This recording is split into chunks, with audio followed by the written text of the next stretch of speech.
Hey guys, AQG here.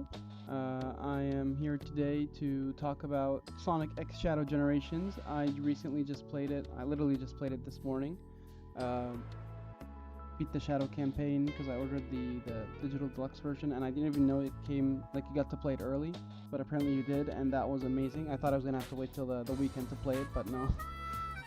And I wanted to put out a video talking about it and like my thoughts, and I have a couple of bullet points listed here. So honestly, just to mention this, I wanted to do this for Frontiers, both for its initial release and the DLC later the year after. But I never got around to it, and honestly, I thought that this would probably be the best form of like videos. Just when something is relevant or recent, it's a good time to talk about it. You know, spread some thoughts. Maybe some people will look at the video, spark some conversation, have a good time. So that's what I'm here to do today. I have a couple of bullet points listed. This is not scripted at all. I think you can already tell just by listening to me yap. But it's fine. We're gonna go ahead and get into it. So the first thing I wanted to highlight about the game that is so great was the smooth marketing cycle. Up until like when they at first when they announced the game and with the new content that was going to be added to it, it was just going to be Generations again, much like how Colors was. From that point and up to release, the marketing was just simply amazing. Simply, there's not really much to say about it in terms of like negativity. And usually, I wouldn't highlight a point like this, but that's been the case, especially for 3D games, for honestly ever since Lost World, which is crazy to say because that was 10 years ago, over actually 11 years ago, and Lost World wasn't like bad marketing wise, but it was kind of confusing. And obviously, after was Boom, after was Forces, after was Frontiers. You know, for the main stuff. I'm not talking about any like side games in between. But even for like some side games, some stuff was like iffy sometimes. And the marketing was never like, even for good games like Frontiers, it was never like their strong suit, I guess, to put it lightly or simply. And to see how the marketing was done for Shadow Generations, Basic Sonic Shadow Generations, it was great. Like from the gameplay, from the animations, from everything that they did and they showcased, it was amazing. To be honest with you, up till launch, I think maybe something they did is like they showed maybe a bit too much gameplay. I don't know, but I remember that there was a similar thing about Frontiers regarding that. People would say, yeah, we literally saw everything. We want to see less so that we don't spoil the game. But I don't know. I don't really care too much about that. As long as like the game looks good and it gets people to want to buy it, and you know that it did, and then some, because I see people like reacting to the Dark Beginnings, the anime, like the 3 episode anime they released as like a prequel to the game, and like it's like members of the community and even members that don't really post Sonic stuff often or content often, and just seeing like when a product is polished and pushed as like a triple A product. It's again, I shouldn't be saying this, but we've been conditioned to expect the opposite for so long. So it's just refreshing to see. I wanted to point that out. And speaking of which, my second point was just the polish. Like the polish does not isn't limited to the marketing that they did for the game. You boot up the game, you played, and from start to finish, it is a 100% polished experience. I didn't run into any glitches, no like visual or audio hiccups at all. It was honestly, it was just great to see. It's just a polished game, and with another point I guess I should lump this in, is that it's very cinematic as well, which is a point they kind of took from Frontiers. You could say that Forces kind of tried to do this, but Forces was kind of all like spark and no actual gameplay, um, for lack of a better expression. But in Frontiers, you had the supersonic bosses and some other like intense cinematic scenes. The Sonic X Shadow kind of like does that as well, where the level of the Shadow Cam. All I'm talking about, by the way, is the Shadow campaign. Like I haven't played much of the Sonic, the original generations, but the levels in Shadow Generations are very cinematic and very well done. It's honestly like how I envisioned the the ideal Sonic levels to be. It's part gameplay, and then there's like a cinematic camera angle, and the game is just filled with that. And there's no shortage of awesome, cool like screenshots for the characters. mainly Shadow, obviously, and yeah, it's just great to see. The game is fully polished. It's very cinematic. It's something that you would expect. It's like something that, yeah, I'm paying $60 for this, even if it's like a shorter experience. No, I'm getting my money's worth still because it is it is polished. It is well done. It is it is the content that I want from this franchise and what I always love to see. And I guess while I mentioned it earlier, I will get this out of the way. The original generation's changes are very minimal, as expected. There's like one or two major things, I guess, you could gloss over. It's like the writing is different. It's much more down to earth now. It's not like as goofy and as comedic as it was in the original game, and like the other games in that time frame as well.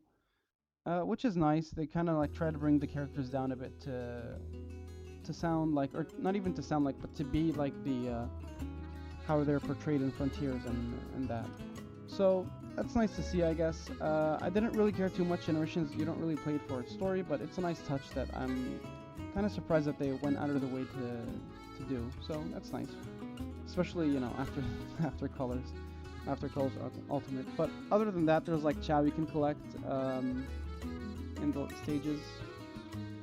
They kind of remapped the controls to like the modern controls, like the Frontiers control scheme, where you boost with the triggers and the homing attack. You can technically do it with Square and Square with PlayStation controls, because I played this on my PS5.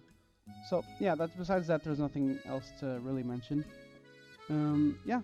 So moving on, the control. Another point I wanted to mention is leading up to this. I remember leading up to the release. I remember when the Kingdom Valley level was first announced. By the way, I'm not gonna spoil anything in this. I should have mentioned that earlier, but there's no spoilers. Obviously, the game isn't even out yet. But all I talk about is like in the marketing. So this was stuff that we already know, seen. So I'm not gonna spoil anything or mention anything that wasn't in the marketing campaign. So I remember when IGN, I believe, put out a video when they were showing off more gameplay, and it was like the Kingdom Valley level, and they mentioned at one point that the controls, because that was something I was kind of wondering about, it wasn't really clear, and you never really got a chance to see how the Shadow controlled, and if it's going to be closer to Frontiers or original Generations. No, the controls actually a lot better than I expected. Not only is it very responsive like you'd expect from Frontiers, but there's also like a tad of momentum in there. There's even like one setting where you can get them to the deceleration when you stop like holding the analog stick would be less. I don't know if I I don't really have the words to explain that at the moment, but the controls, the Shadow feels great. Shadow feels like a dream. It's a lot better than I expected in motion, or when like you have to come to a halt for platforming. It's no, the controls were amazing throughout. There were no hiccups, and on that note, the level design as well was amazing. Not only the cinematic aspect that I mentioned earlier, where the camera angles would change and be all over the place, but the gameplay as well. It's a lot more interactive. It's not like Force's level design, or even the Frontier cyberspace stages. Bleh, sorry.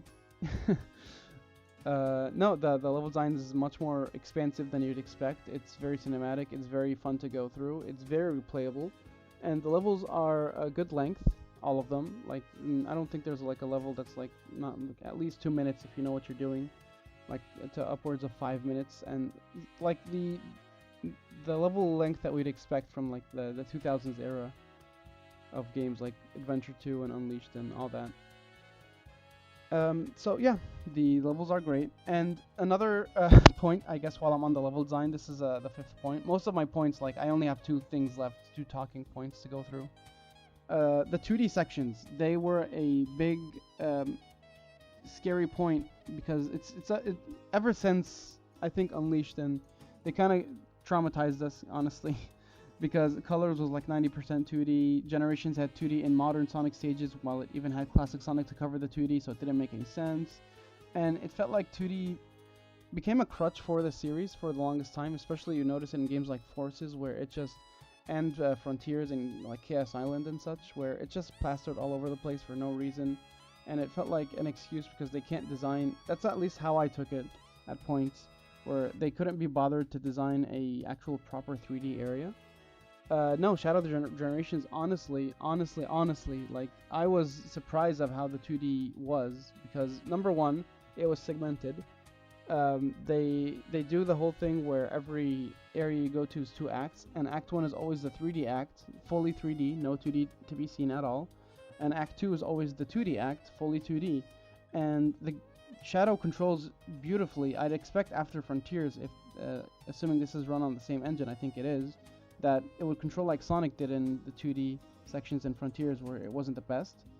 But no, that wasn't the case. Shadow controlled much better, the game was much smoother, and there was always flow to the game. And there's like little to complain about, to be honest, to the gameplay. I mean, there was little to complain about. So yeah, it was amazing. The gameplay overall was much better than I expected. I was, again, the marketing was great, so I wasn't going in like expecting something bad. But I didn't have any expectations. I didn't expect anything for the areas we were going to, or the game length, or how the Shadow controlled, boss fights, all that. But no, they, top scores all around, to be honest. And I mentioned this before, but the good writing as well for the original Generations that they changed, and the story in Shadow Generations, which was also really good. Yeah, the writing was really good. Not to, like, I'm not gonna spoil or mention anything through the story, but it was very fun. And even though it's a short campaign, I like what they did with the characters, with everyone that was there, especially obviously the main man, Shadow himself.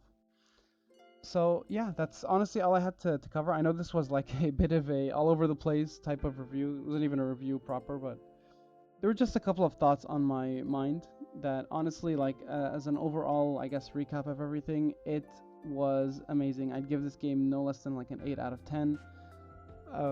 It's like, especially since it's bundled with original Generations, which was already like top 3, one of my favorite games of like Sonic. It's like Generations, Adventure 2, and Unleashed, the HD version. Those are like the 3, like, closest things or to my ideal Sonic experience. And to see like Shadow follow up on that with his campaign was, I don't want to like compare it to Sonic Generations level design. It's kind of different in how they approach it, but it's no less like it's still really good, still really fun. And with every new title, especially in the 3D lineup that they release, it gives me more hope, to be honest. It tells me that no, the people behind like Sega and Sonic Team, they're putting money into it. Sega are, Sonic Team have the manpower, have the talent, and have the tools that they need to deliver on like AAA titles, or at least AAA feeling titles.